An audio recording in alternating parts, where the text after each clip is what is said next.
And we're off and running. Around the clubhouse turn, secretariat and all that. We're live, 7:29, a little bit late. The reason that I put the thumbnail and the introduction for the video up the way that I did is because I wanted to get your guys' opinion. Every day we talk about car stuff, and we're going to talk about how cool that carbon fiber, carbon PTR intake manifold is. I've run it many times now, and we'll get into the story about the LS3 intake manifold and all that stuff.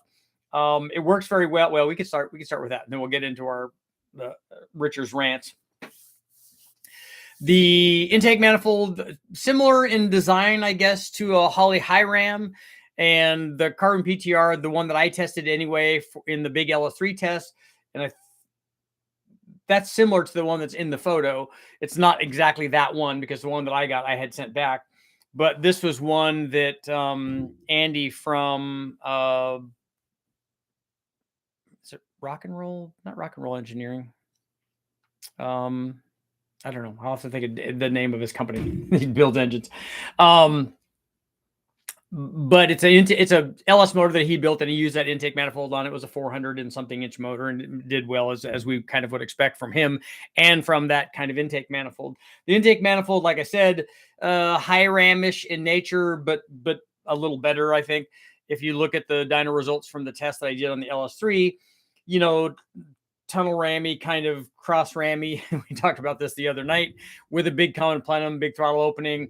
On theirs, they have some adjustment, a couple of inches, I think, on the different stacks that you can put on it basically inside. So again, I like that. It's kind of cool. The guys that did it did a bunch of development work for, I think for K-Tech and for the Corvette programs and stuff. So they know what they're doing. I mean, the intake manifold that they did for the LS3, if you can make something that's better than the factory LS3, you've really done your homework. And I'm sure it took a really long time for them to get that. So those videos are up on those intake manifolds, and I've tested them several times now, and they do work well. More of a higher RPM kind of thing, not ultra RPM like really short runner stuff, but high RPM for most of these applications. And then depending on what displacement you're putting it on, it seems to work pretty well. And the thing is that it looks amazing. So if you could go one of a couple of different ways. You could go with a ratty junkyard motor like I normally do, and I'm sure a lot of guys out there do. You could go with something if you're trying to make it a little more showy. You can go with powder coated stuff or painted stuff or dipped stuff or polished stuff.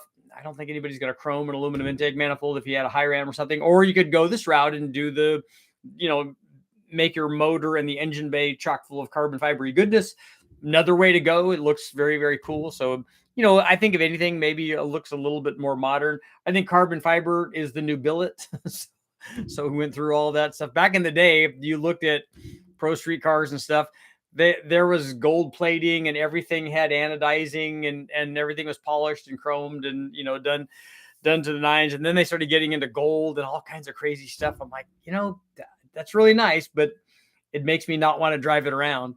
And this was an example with this carbon fiber intake is when they sent out the one that I tested, it was far and away the most expensive one that I had. So I was just reticent to pick it up and drop it and scratch it and hook stuff up and the way that I normally do. Because all the junkyard motors, that's the nice thing about having them is I don't really have to be nice to them or care about how I treat them. I get a little bit better when we spray them off and clean them, and then they look nice. I'm like, that one looks pretty good now. That looks like a new, crate motor. But this manifold works good. And like I said, we've tried it on a number of things. The thing that I want to talk about tonight, actually, in addition to that is, I want to know how you guys feel, because this carries over into your normal world and your car world and all that stuff. But we just came from a soccer game. And so my question is, in youth sports, doesn't matter whether you have sons or daughters or whatever. In my experience over the many years that I've been playing and then, coaching and then doing stuff, there are really two different kinds of coaches when you're looking at sports. And it doesn't matter what kind of sport it is. It could be baseball, softball, football, soccer, whatever, rugby. I don't care what you're playing. It doesn't matter, basketball, whatever you're playing. There are two kinds of coaches. One, and this speaks to the everybody gets a medal kind of, everybody gets a participant trophy kind of thing. I didn't wasn't raised like that. Not that my family or my mom and dad or whatever, forced me into doing things and made me practice and do all this stuff. It's just that when you went out and tried out for a sport, you tried out, and if you didn't make it, you didn't make it. If you weren't good enough, you just weren't good enough. They didn't pick you. They picked people that were better than you. That's the way that it was when I played baseball. And if you were chosen for the all-star team, they didn't choose everybody. They only chose the people that were the best in the league, so that when our town would go play other towns, the town wanted to win. And when the way that you win is pick the guys that had the highest batting average, that had the most RBIs and the most home runs and the least errors and all of those things that go into baseball. Same thing with football. If you're trying to make a football team and you're not good enough, then you're not good enough. That's the deal. But so the question is, for the coaching, is there are really two kinds of coaches. There's the one coach that plays the team to win the game. So they, in any sort of sport, like I said, you list all the sports, there's a group of guys or girls that are the best. They're the best combination. And they're the ones that you would play that where you'd be most likely to win. So those are the starters, for first squad or whatever you're going to call them. And then, so you play them until hopefully you're doing well enough that the team is winning by enough that then you can put everybody else in and let them play. I'm more of that mind. The other type of coach is the coach that says, we're just going to let everybody play. So we're going to put people in. We probably will start the game with starters or whatever. And then we'll get, the second team or the third team or other people in and just put them in. And then whatever happens, happens. So both of those things have merit. Obviously, if you're a parent of a child that is not going to be the first team, not going to be a starter, and you want them to play, and you sign them up, especially if you're paying for it, if it's a out of school kind of thing, and you're paying for it, you want them to play. That's part of the deal. So let me know what you guys think. In fact, I won't make that our poll. We'll do an automotive related poll, but let me know what you guys think in the comments. I'm more of, hey, look, you got to earn your spot. You earn your spot. You try hard, because I've seen it work where, and especially over, over the off season, whatever the off season is, over the summer, over the winter, whatever, depending on what sport it is, that a period of time where you see guys out, or girls, doesn't matter, out practicing every day because they didn't make it. They weren't chosen. And so they decided, hey, look, they took that opportunity, as they took that defeat or whatever, wake up call because they want to play, and they decided, hey, look, I'm going to make it. And they went out and fielded grounders or caught footballs or played badminton or whatever every day, or whatever their thing was that they wanted to do. They went out and honed their skills. And the next time they came back, they made the team. And I think that's fantastic. I also think that it's fantastic that everybody gets to play and have fun. I want everybody to go out and play and have fun, but there's no way that you can't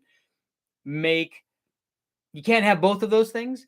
And you also can't satiate certainly both parents, the parents of both of those kids.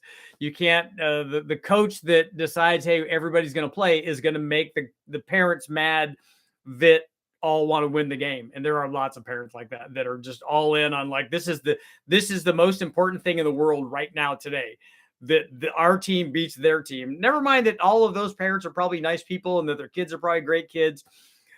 We have to crush them. And there are people like that. And I've run across lots of people like that because we've played, baseball, football, soccer, all of those parents are like that. People that want to fight and, all kinds of nonsense. And then there's also the ones that if you start everybody, you start the starters, and then you play in a game where you win 1-0 in soccer, or you win by 1 field goal in football, or you win 1-0 in baseball, whatever, or by 1 basket in basketball, whatever it is. If you do that, then and only the starters played, then you're not going to make happy the people that were not starters. At least you're not going to make their parents happy because their kid didn't get to play. Well, yeah, but we may not have won if we substituted in people that weren't the highest quality people, highest quality players, the ones that were going to do the best in a game that was very, very close. So they're at odds, both sides. So it's a it's a hard decision. Let me know what you guys think. We can get back to our discussion on on automotive stuff. So as I mentioned before, Tom Demuse, he may be even here tonight. Might be a little late for him.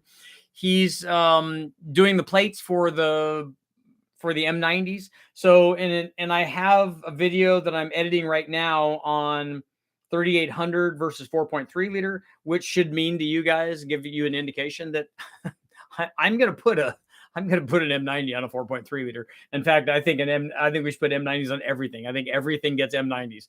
So let me know. Let's make a list of things that you want to see the M90 on. Throw them out there on the comments. So far, we have a 4.62 valve. Definitely is going to get one. The 4.3 is definitely going to get one. Maybe the 2.2 Dodge, although I think maybe I should try that one and the AMR 500. The AMR 500, in my opinion, is going to be too small. And the M90 probably is going to be too big, although we've seen turbo stuff make lots and lots of power with those. So it will be interesting either way. The little trophy 4-cylinder, I think, should get one. What else?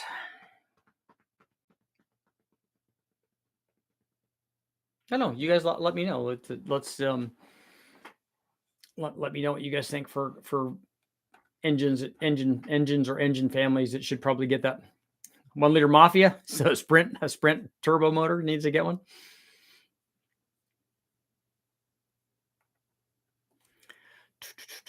Let everyone play. We're in the weakest generation of America. I disagree with that. Is 24 enough ring gap for nitrous on a 5.3? For how much nitrous? It's certainly enough for 100. Kyle, what's up?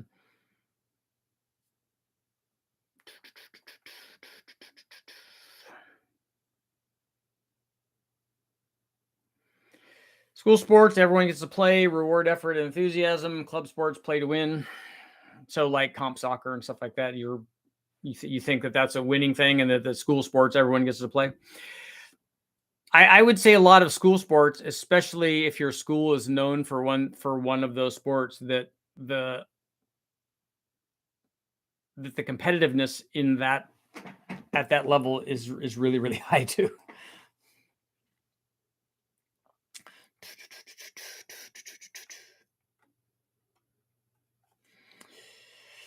I know it's cheater solenoid. Yeah, I don't know. Just let me know how much you're trying to run, and then we can give you an idea. Or maybe Burns already did. Worst I've done was took a billet Evo X intake manifold and drilled and cut it to fit my car. It was nice too. Had to fix it. A billet one? Was it full of billety goodness? The shooting sports are best everybody plays, but only one person wins. I think you're describing real coaches versus soccer moms.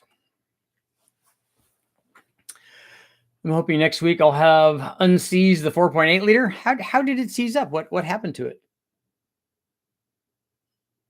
Let's see. And voila.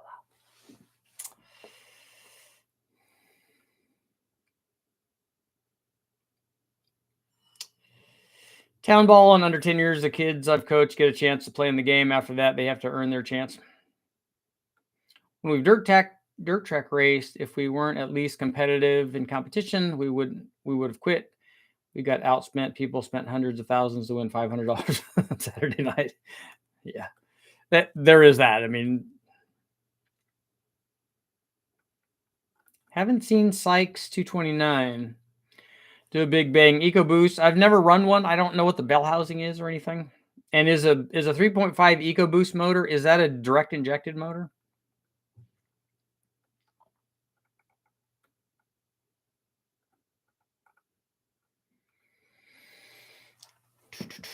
M90 the world. That's right. M90 on the 292 6-cylinder. That would be good. Also on the slant 6, on a 5.2 Magnum.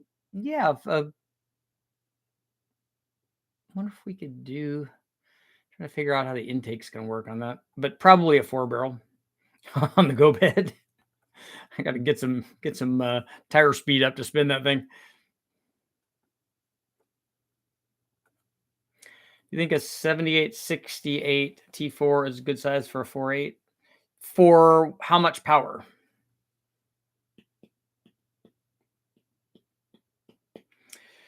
M90, the Maribera. I don't see that as a good application for that. And I would also be hesitant to do it on the RB. Not because I think it won't add boost. It will, but the turbo stuff is just so good on that.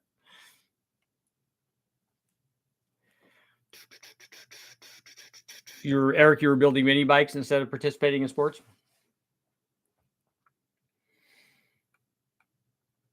M90, all the Atlases. My homie and I got tickets on mini bikes the other day. I rode my GoPad down to I ride it around right at the 7-Eleven, rode it down to the hardware store to get stuff.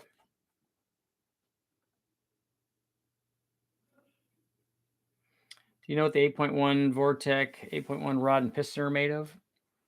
I don't know. The 8800 I think has forged stuff, but I think that the 8.1 is probably a cast piston.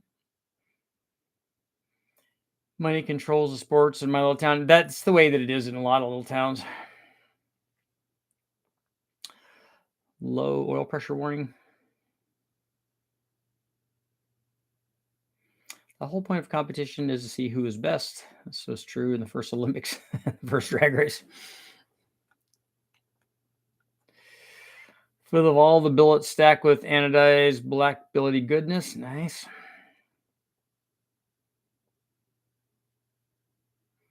I'll probably just run open plates with no jets.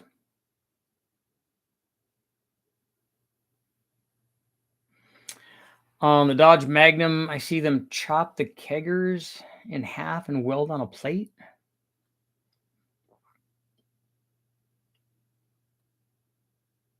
Yeah, I guess you could.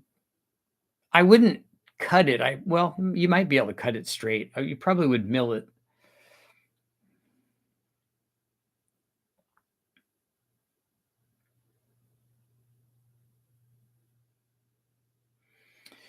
Robert, on your 4.8, I think you have way more camshaft than you need.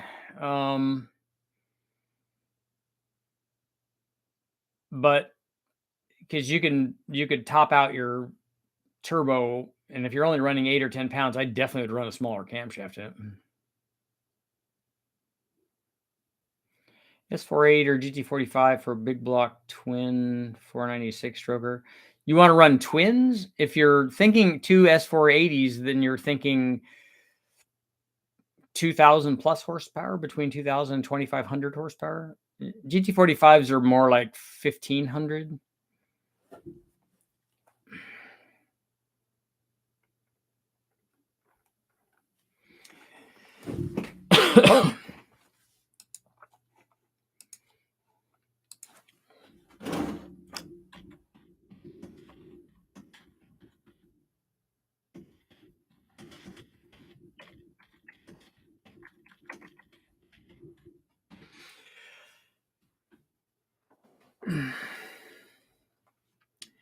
Will you ever buy a carbon fiber intake? Is our poll for tonight. Also, has anybody looked on? I went down the Alibaba wormhole a couple of times now, looking at just different things at like runners and intakes and stuff that you can get. You know, if you buy enough of whatever their production number is.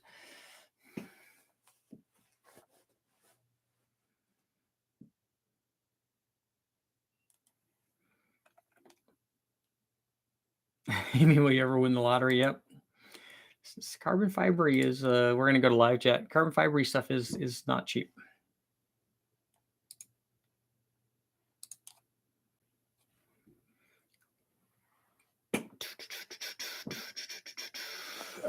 Yeah, Tommy, what are you doing with that? Are you trying to max it out? Are you trying to make huge power? Are you daily driving it? M90 and Nissan 3.5 VQ. Yep. Interesting story. My buddy Bernie and I did, I think it was an M90. It might have been a 112 for the V6 Nissan for the guys at Stillen, who then gave it to the guys at Nissan. And then later on, you would see, because they're very specific about us using the blower and using it with a factory lower intake manifold and using the factory throttle body and stuff. And we said, yeah, we can definitely do that. And then we asked him about it. We said, are you going to be offering this? He said, no, it's not something that we were doing that we were going to, do as a production run or whatever, or make supercharger kits for these. And so we're like, why would you pay us to do that then? And then later on, the Supercharged Frontier stuff came out. So I think that they were doing it as a development mule or something. What's a good size turbo for a 6.2 with that cam? Looking for Robert. Go back. Oh, for 6.2 with that cam, that would be okay. But if the turbo that you'd be looking for 800 horsepower doesn't really have anything to do with the cam. But 800 horsepower would be a 366 or an S475 or 7875, something like that. How about a nitrous plate, repurposed spraying methanol in 2 stages on a blow-through carb deal? You want to use it as methanol injection then? Do you have a reason for running methanol injection? Do you have boost, or do you have real high compression? Or Kyle, are you running it as a blow-through? What are you doing?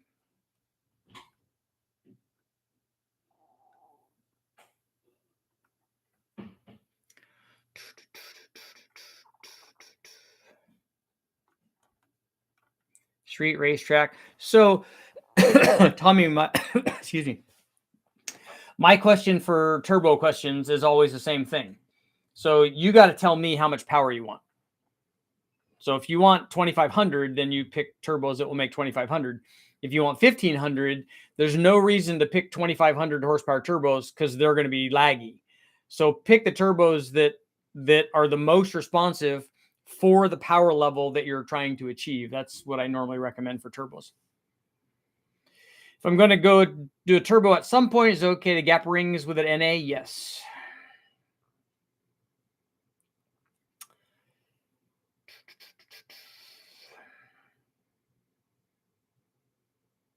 Would the 7868 turbo work good on a 4200 engine? Yeah, I think, what do we run? A 4200 makes pretty good power NA. I think it's around 300 NA. So that's enough to light that turbo off. Again, if do you want all the power that a 78 millimeter turbo can produce on a 4200? I should have worked it like this. Say I spray a 300 shot on a 5.3. What's the safe ring gap? 6.5 thousandths per inch of bore.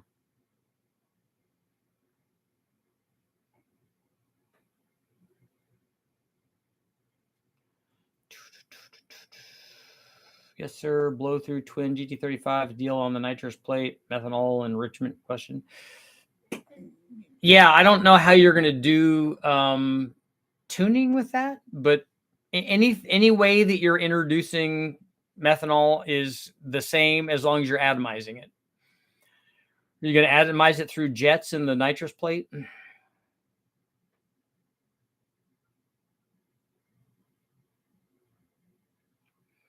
If I put a solid top end on a 5.9 Magnum, what do you think the bottom end can handle? I don't have any idea. I've never run any sort of power on a Magnum. I have one that we're going to do, but I think we've only ever run 400 horsepower or something with it.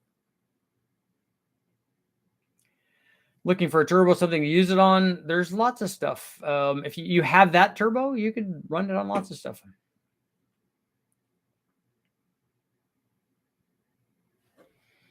454 Gen 6 pickup is parked for the winter.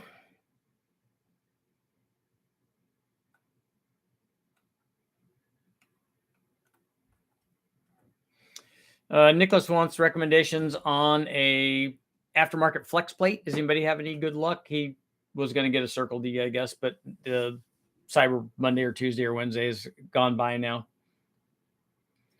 Like the K24 M90, maybe an Audi 5-cylinder. Yeah, you could put a I don't know that I would do it on a K. I mean, I have a K24, so it'd be pretty easy to do, but feel the 5.9 should handle any amount of cam that the stock pistons will clear. I'm sure it will, but you're probably limited in the same way that all these other stock piston to valve limitations that prop up on any of the stock motors, somewhere in the 230 range or something like that, which is certainly more than that's going to work very well with that Kegger intake manifold. You'd need a dual plane at least on it to use lots of camshaft.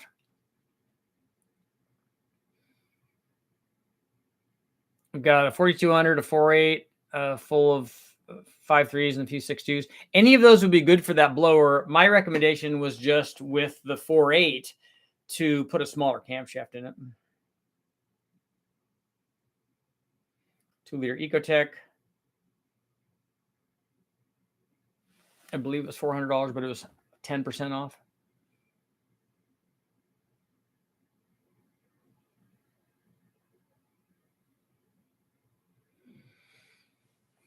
Can't you just add, it's a fuel injected motor, the 3.7's a fuel injected motor, right? Can't you just add boost and an FMU? I mean, that's how you do it, right?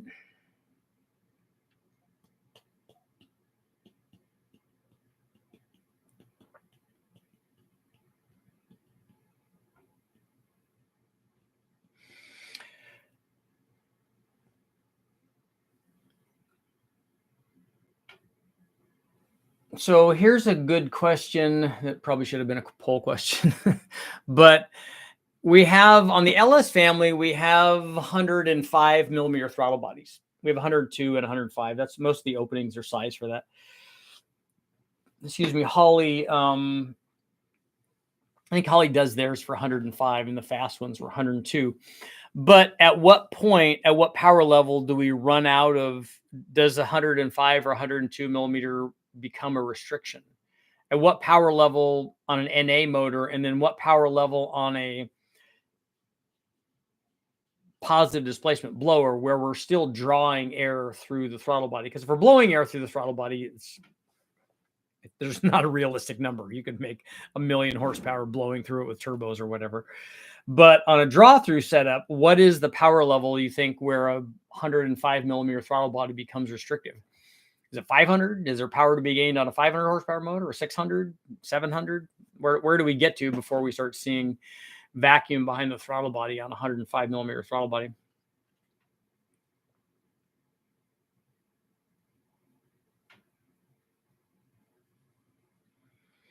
B&R in Southern Oregon charges $3,000 for a 3.5 Chrysler 300 V6. That seems like a lot.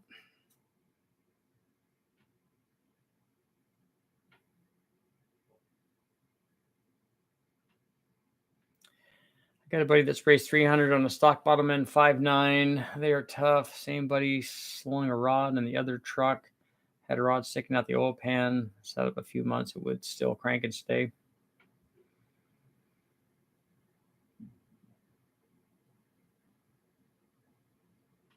I got a converter a couple months ago. It was $1,200. Wow.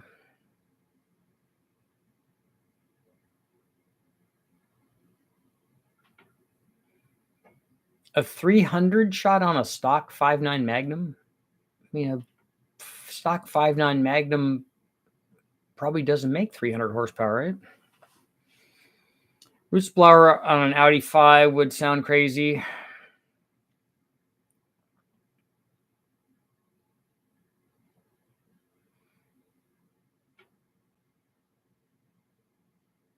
I think I'm gonna put the 7868. That's weird. It just doesn't roll off the tongue properly. On my 94K 1500 that has a 5.3 LS swap and a mild 4L60, around like 6 pounds, that'd be good.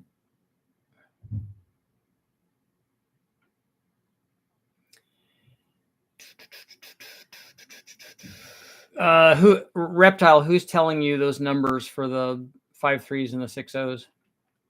Those guys are telling you?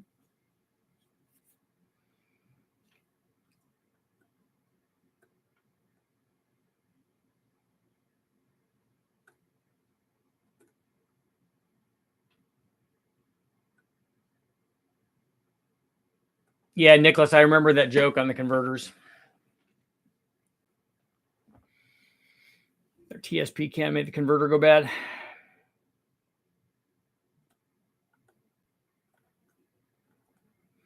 You put a fogger kit on it. Just seems like a lot for the NA power output of that motor.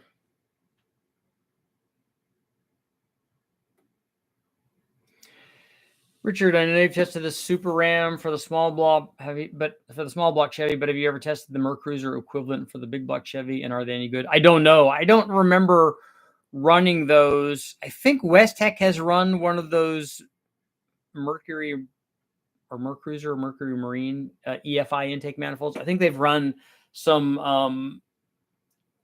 I thought that they were 335 horse ones or something. They weren't very powerful.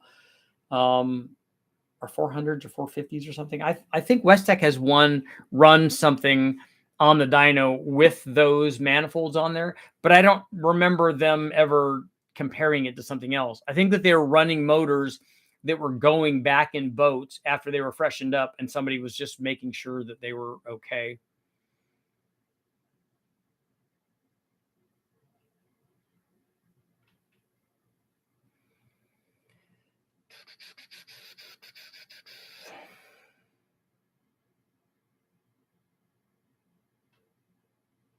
They're almost the only game in town. It's B&R in Medford.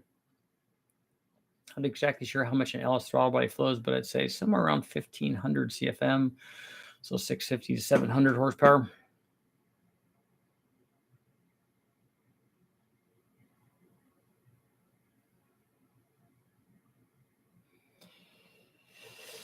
Burns was told the 318 Magnum swap. Got a hair to find a Pontiac 301 turbo. Isn't that gonna be hard to find? Fizard suggests fully atomized water injection can allow 17-to-1 compression on 87 octane without alcohol.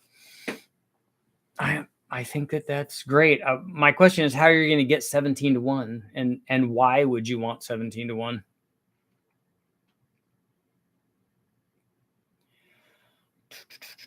Robert, I don't understand your question. How's our poll doing? 77% are saying no. 23% are saying yes, though, that we got some carbon fibery goodness people here.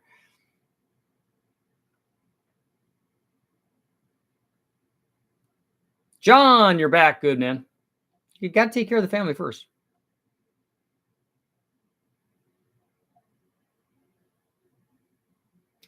Why wouldn't you buy a carbon fiber intake? Are you talking to me? I don't know that I can afford it. I do like them, though.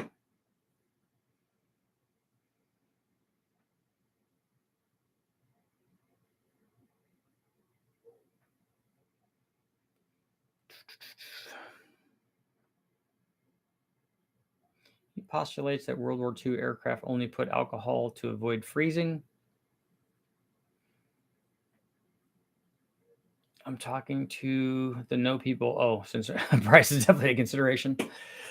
David would have to have, and I would have to have direct information from the people that did the development on those motors, the engineers, to ensure that that's the only reason that they did it, that it wasn't also octane related or power related.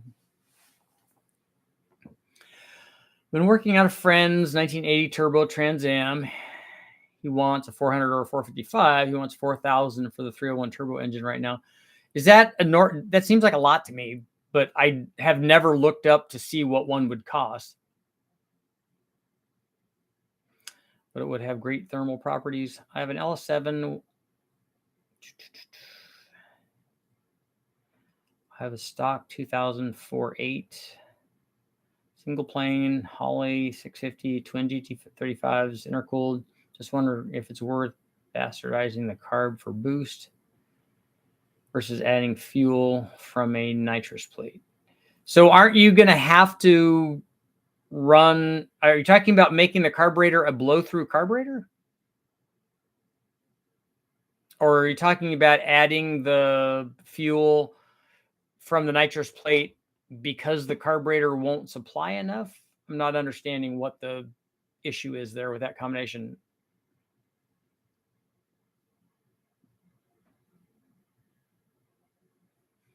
Are carbon flywheels a thing? I don't think so. Carbon brakes are, but I don't know about flywheels.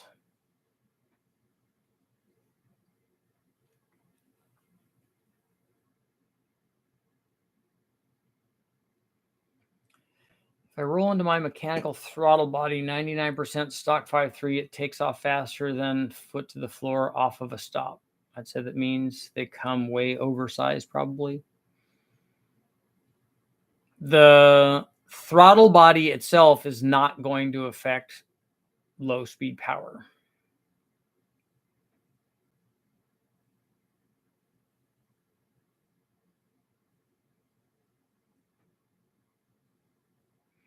I'd say that's more of a function of tuning.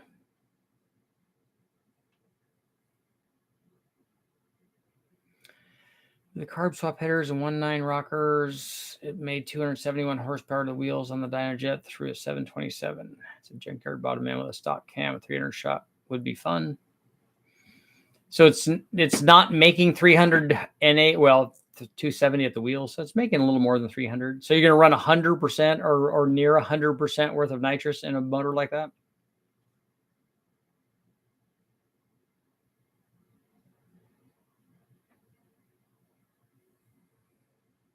Robert, so you have an LS7 cam going into a 5.3. An LS7 cam and a 5.3 is going to be really, really soft down low. It's going to make more peak power. Take a look at the video that I have up where I ran all of the stock cams. You can see exactly what an LS7 cam does compared to an LM7 cam and see if you like that. Because what's going to happen is the turbo is going to spool a lot. It's going to be a lot softer than an L7 cam. Once it comes on, it's going to make more power per pound of boost because the LS7 cam is going to make a lot more peak power than the 5.3 than an LM7 camshaft is. But there's a trade-off.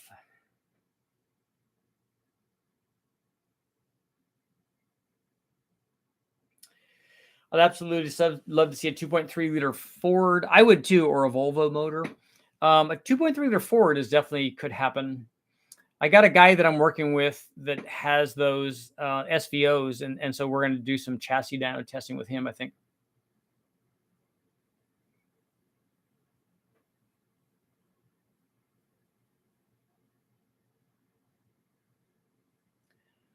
Volvo Red Block is one of my favorites. Would love to build one day. I got bored with my truck and added a Whipple. Went from 355 to 632. Yeah, and from 14 miles per gallon or from 18 to 15.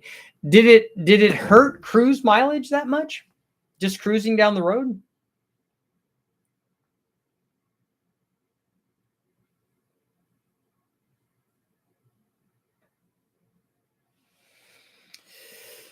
I bought several parts for my 4.8 since it seized up. I'm looking toward an iron L33 build, flat tops, 5.3s, but with 862s versus the 317s.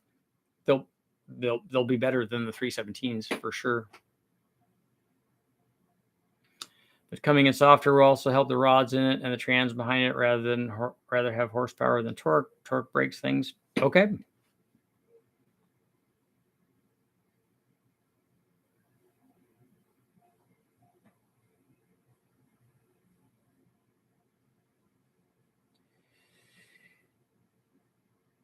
Didn't Lotus supercharge a Toyota V6? They did. Toyota had a supercharged one in their trucks, right? Cruise mileage stayed the same. Part throttle is doing better since it doesn't have to kick the gears to maintain speed. Cruise mileage should just be a little bit worse because you're spinning the blower now. And even though it has a bypass valve, you're still spinning the blower. So a steady state cruise should be down a little bit, but I wouldn't expect it to be down 3 miles per gallon I'm talking about just like, cruise control at 70 miles an hour going down a flat road. That's what fuel mileage is to me. Then if you could measure that and then go, okay, we put the blower on, we measure that, same air fuel, all of that, same air fuel, same timing under cruise, which it probably should be. because you're not making any boost. You're not loaded it at all. So I want to I would kind of like to see that and see what the difference is. I would totally expect fuel mileage, like normal driving around fuel mileage, to be less because you're using the throttle more. Because there's lots of like boosty goodness there.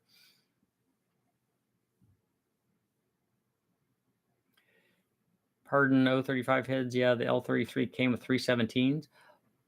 The factory L33 didn't come with 317s. It came with 799s or 243s. Is there any go-to flex fuel kits out there? The dealer installed the supercharger? Was it a TRD thing then that they did?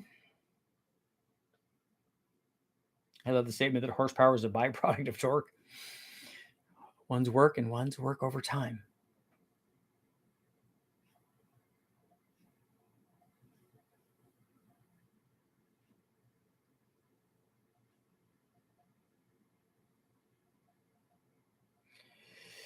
The old Fork 2.3 single overhead cam. Yeah, I'd like to do the SVO motor, the T-Bird motor. They had it in Rangers and they had all kinds of stuff. Richard, just had my truck on a mainline dyno. I don't know that I've ever seen that tested. 6-liter LS, CNC L92 heads, 277, 293, 614, 624, flat top, Gen 4, Terminator X, made 14, wheel horsepower. I don't know what your duration numbers are. Are those advertised duration? If those are advertised duration numbers, then the cam's pretty small. What are the 50 numbers?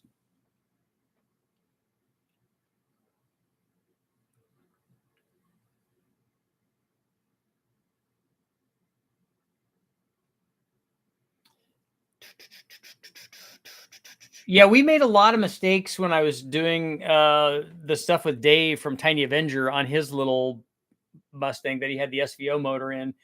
And, like there would be infinite boost because the wastegate lines came off or whatever, and the thing survived. I was really surprised how forgiving it was with all the stupidity because he had a 57 millimeter turbo on it. And then he had the T-Bird intercooler on it, bigger throttle body, different mass air meter, I think, too, on it, and different and ported extrude honed exhaust and all kinds of stuff on it. So it's I think we ended up making 400 at the tire with that thing at one time.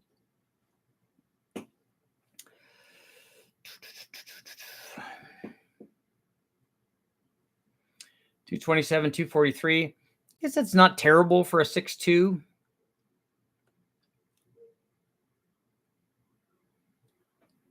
That seems low, though. I'm assuming. What Holley sheet metal intake manifold is it? That would worry me. Is it a Sniper one or something?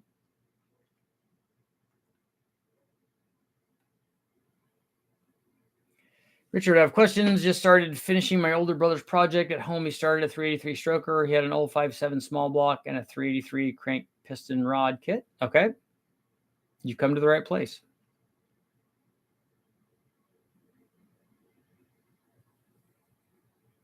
Toyota also has Gazoo. The great Gazoo from the Flintstones.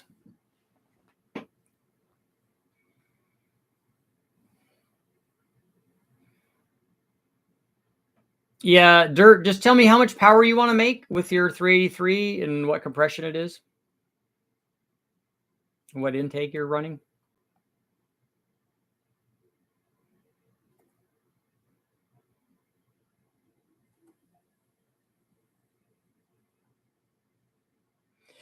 Kyle, that might be a good way to go. Kevin swears to me from CSU that he can get the carburetors to drive around and work perfect and make good power. I've never tried to get one to drive around, so I would just believe him. He's a good guy and he's been doing this a long time. I haven't tried to do drivability on the street particularly with a real high horsepower deal. It makes our life a lot easier to only have to tune it when we're running it on the dyno for idle and transition, which we can do on the dyno without too much of a problem. And then wide open throttle. and then just getting it to be, reasonable all the way through whatever the tested RPM range is, and then add drivability on that. It's that takes more work. Richard, I was thinking the LQ9 heads. Yeah, those definitely are 317s, like the LQ4. And in the Simpsons, is Gazoo on the Simpsons too? I didn't realize that. Is that an homage to the Flintstones?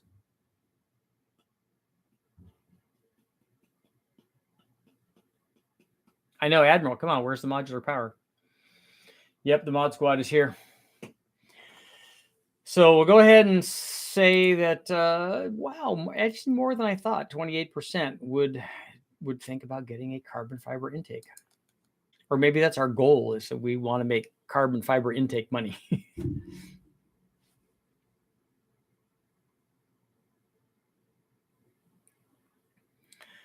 Compression with the 64cc head would be 10.3, looking for 450 or 500 horsepower. 500 horsepower, what are you asking, what heads you should run? Depending on which way you want to go, an airflow research enforcer head is really good, or the Skip White stuff is very similar. Promax has stuff that'll all work. All of those will work because you're not trying to get to the nth degree on cylinder heads. And all of those cylinder heads will easily support 500 horsepower. A camshaft for 500 horsepower would be,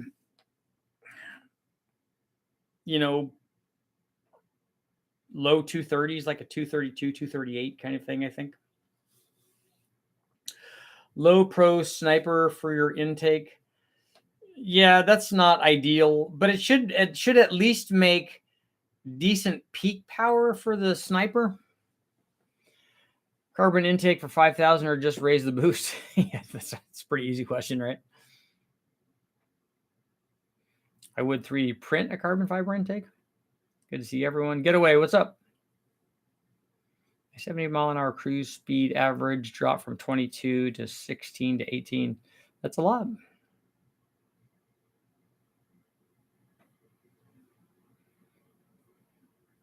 .3D printed carbon fiber. That's a real thing. And that still totally counts as carbon fibery goodness too. Tom sent me, Gen 5 plate pictures. Let's see here. Because Gen 5 has the bigger opening. Griggs, SLA, and more awesomeness from Team ER. I still need to come up with a name for this one. That is cool, Jimmy. Shout out to Jimmy. I haven't seen Griggs stuff in a long time.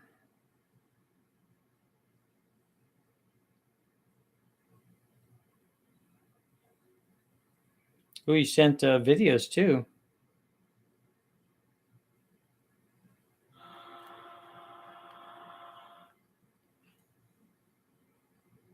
Wow, you even put your name in it. Your plate, Tom, is a lot fancier than mine.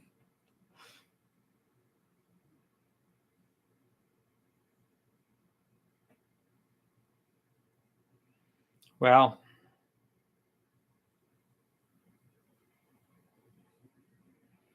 Oh, I see what you did with the belt there.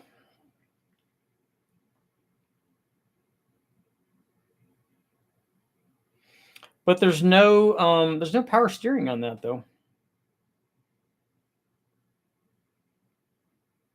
We would definitely want the power steering there.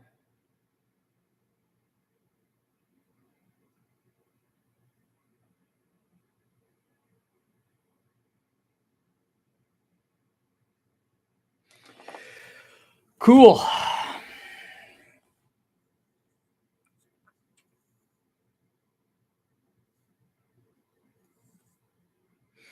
When I was looking at the Alibaba stuff, I saw all kinds of BMW Gretty kind of style intake manifolds. My motorcycle has a carbon fiber intake. Nice.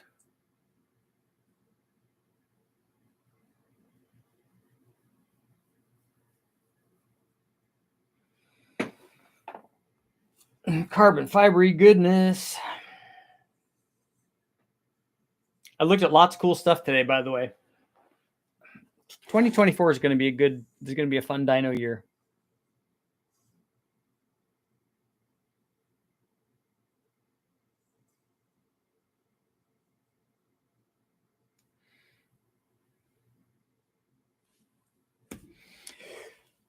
Tom, I don't see my name on there. How come it doesn't say inspired by Richard Holden or something, or Super Richie, Super Richie adapter?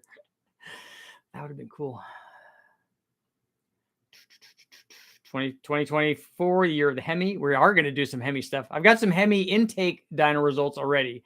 We ran a high ram, ran a single plane, ran the 5.7 and the 6.4 intakes. And then there were the dual runner intakes and then the non-dual runner intake manifolds, I guess, for the car and for the truck. So I have all of that data.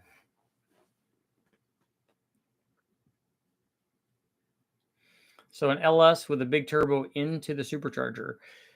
We already did that on the V6. You're going to add that tomorrow? It's the Super Richie. 2024 should be the year of everything but the LS. OEMs have to implement carbon fiber intakes more regularly for the price to decrease. Carbon fiber does transfer heat better than aluminum or polymer composites. That's probably the biggest detractor.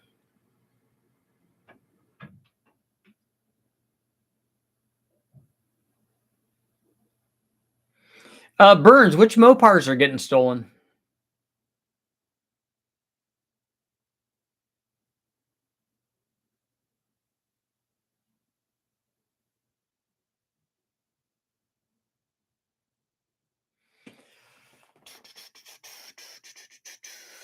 Yeah, the key guy. I did that twice actually. We did turbos blowing into the factory M112 Eaton.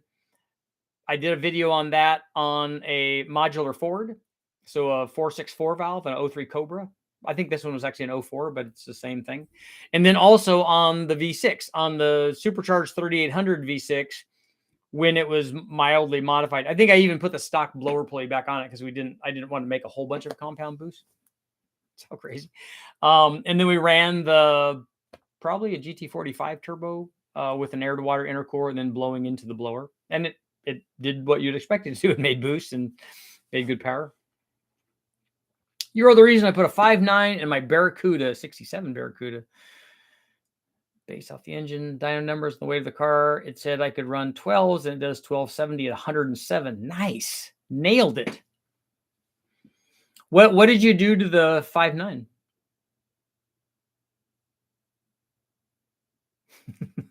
Ultra Scat Blower Mega Drag Health Cat Edition.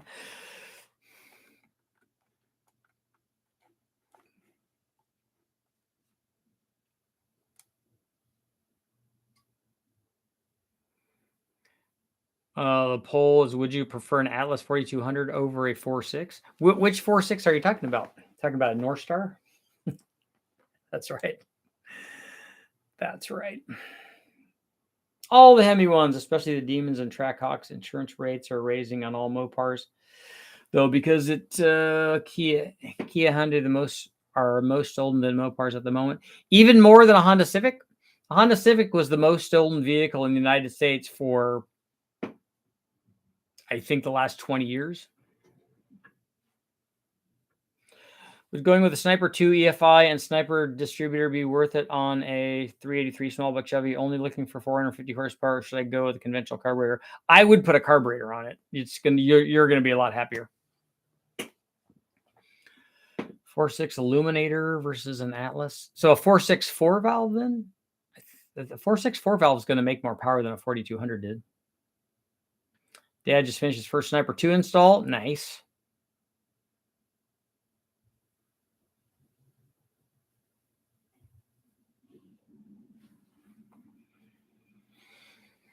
One more minute.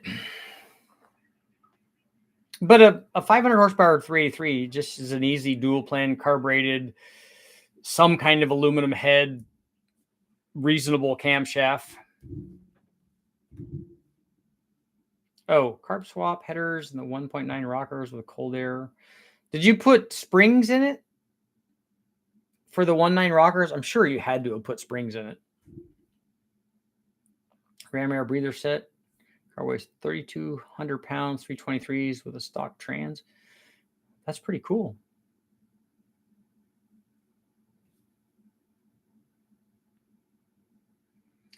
Ford 290 UPS with a welded up LS head and turbo into a supercharger via the blow through carb. Ford 90 290. Oh, so a 290. So you're saying that it's a 4.8 LS motor? The welded up LS head. Oh, a Ford 290. So what is a Ford 290? Or are you talking about the 300-inch inline six-cylinder?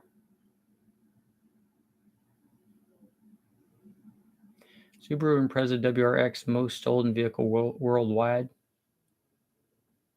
especially down under. I don't think that they made enough Subaru WRXs to be stolen more than a Honda. They probably made more Hondas in one day than they made Subaru WRXs. It's more than the Civic now. The Kia Hyundais are stupid easy to steal, so mostly kids are stealing them and posting on TikTok and then ditching them. So they're joyriding them. I think the Kias and the Hyundais look good. I think that they did a nice job on the styling of those. And I think that they have little turbo 2-liter motors in those too that would be kind of cool.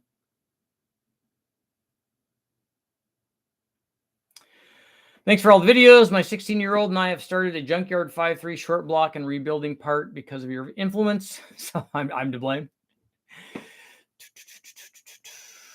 The inline 8. What is an inline 8-cylinder? Oh, Ford inline 6, like a 300. Okay. It's a 300 inline 6-cylinder. It's not an 8-cylinder, and it's not 283 inches punched out. It's not an inline 8. Any chance of running twin GT45s on a 6-liter LS to see what we can do on a super budget? A 6-liter should do everything that two GT45s would have to offer, I would think. Chris, you're in Palm Cove, Queensland. Nice. Do you have King Browns there? USB stolen Kia vulnerabilities. Okay. It's also the 67 Barracuda on 87 octane. Oh, even better. I worked on a few Subarus recently. They're nice. The Boxer 4 has torque.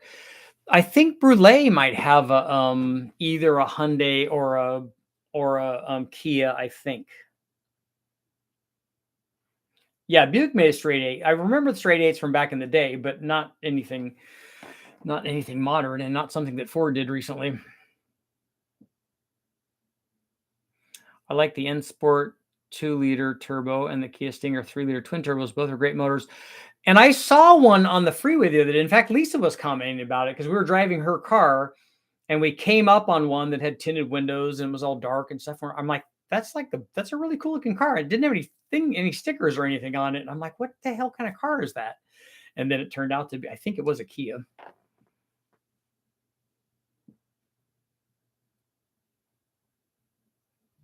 Even in Africa, we used to see Somalis and Impreza WRXs. They're more common than you think.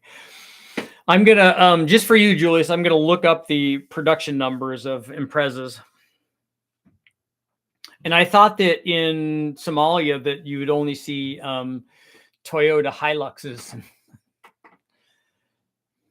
with like 30 cals mounted in the back of in the bed.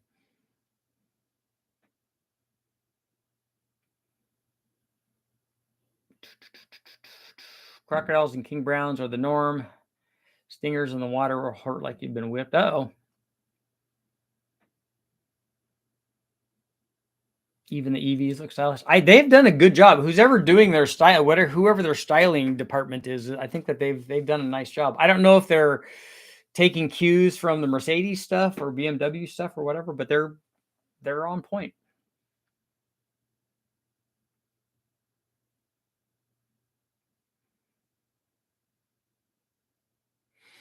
So we're going to do that for Julius right now.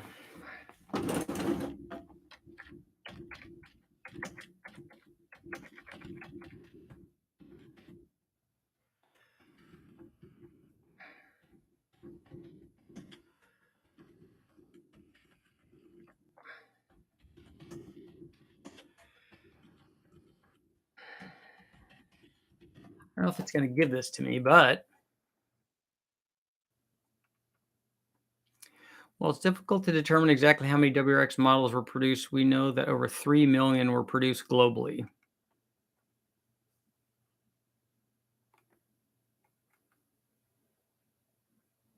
The global production number reports indicate between 92 and 2021 over 3 million.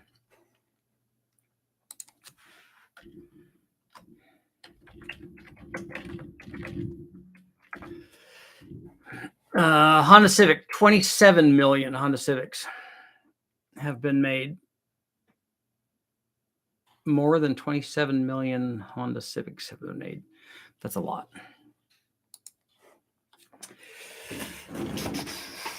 Would E85 be any help in a 383 with 10.3 to 1? I don't think you need to worry about it. For a street car, if you're trying to make 500 horsepower, in fact, I would think about maybe even running slightly less compression than that, because you're going to easily make that power number. And I would like it more if it was my engine and I didn't have to worry about detonation and or having to run E85. You should be able to run a 500 horsepower 383 on just regular pump gas. Richard, how'd you recently do when you went python hunting? Did you get many and did you get bitten? I did find one python. We found a lot of snakes and lots of alligators and stuff. I only found one python, but it was a small one. We didn't see anything big, but I did not get bitten by it. Try to avoid that part. Although I guess I should have taken one so I could say that I did get. Yeah, I wrestled and it bit me, and it was a 4-footer or whatever. And I keep telling people it was 4 feet. Jimmy, whenever I say that, Jimmy shakes his head. He's like, "Dude, that was not 4 feet." Any big bang carnage? Yeah, every time I look at the big block, I need to run the big block and the 3800.